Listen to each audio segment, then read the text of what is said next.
Many seniors spend their lives caring for others, but when it comes to their own mental health, too often they suffer in silence. According to the CDC, as many as 7 million Americans over 65 suffer from geriatric depression. And this morning, we're talking about how having a conversation is the first step to getting help, and how genetic testing is helping seniors find treatment faster and more confidence. Let's go ahead and welcome in Dr. Bernie Ranchero and his patient, Connie Thomas. Welcome to you both. How are you today? Well, thank you for having us on, Natalie. Good, good. I'm glad we're talking about this. And doctor, I want to start with you. Research shows millions of seniors do struggle with mental health issues, yet a lot of them don't seek treatment. So from your perspective, what are the biggest barriers and why is talking about it that first step in breaking them down? First off, it's the recognition that as we get older and become more mature, it's not healthy and it's not normal to become socially withdrawn, to become socially isolated, to have feelings of hopelessness or worthlessness. And so really it's getting to the recognition and asking for help from your loved ones or from your healthcare provider.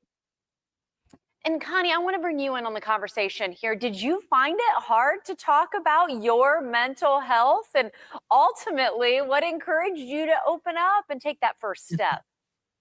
Yeah, it wasn't really hard for me to talk about it because I had went through breast cancer, and then 6 months later, I had breast cancer again and had to have the surgery. And I had 3 small children at home, and I was a single parent and wasn't able to work, and knew that with my body change and with the 3 children and not working, I needed help. And so I went to my doctor and he put me on a medication that I was on for years. And then I knew the medication wasn't working. And I had retired, and I'd worked all my life and retired. But one of the biggest things in my life was taking my grandchildren to school every morning for 18 years. And they were out of school and graduated. So after I retired, I didn't have anything to do, no reason to get up in the morning because I didn't have to take them to school.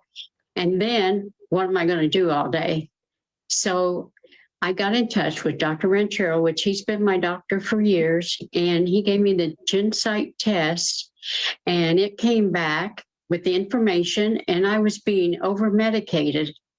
And he gave me the correct amount of medicine I needed, and I feel so much better, and I'm doing so much better.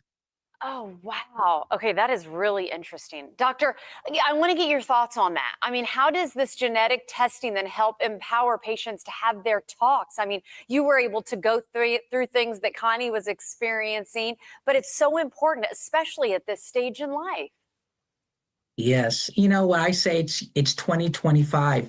We should have medicines and we should have testing that reflect that we can do a one-time GenSight test and determine which medications would be the best for your condition, because there's numerous antidepressants out there, which medications would be the most tolerable, which medications would be the safest, and then really, most importantly, which medications would help the recovery the fastest so that patients can go on living their lives as they're meant to.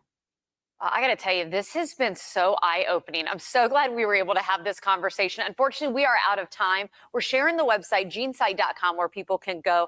Connie, thank you for opening up. And Doctor, thank you, too, for having this important conversation today. Thank you. You.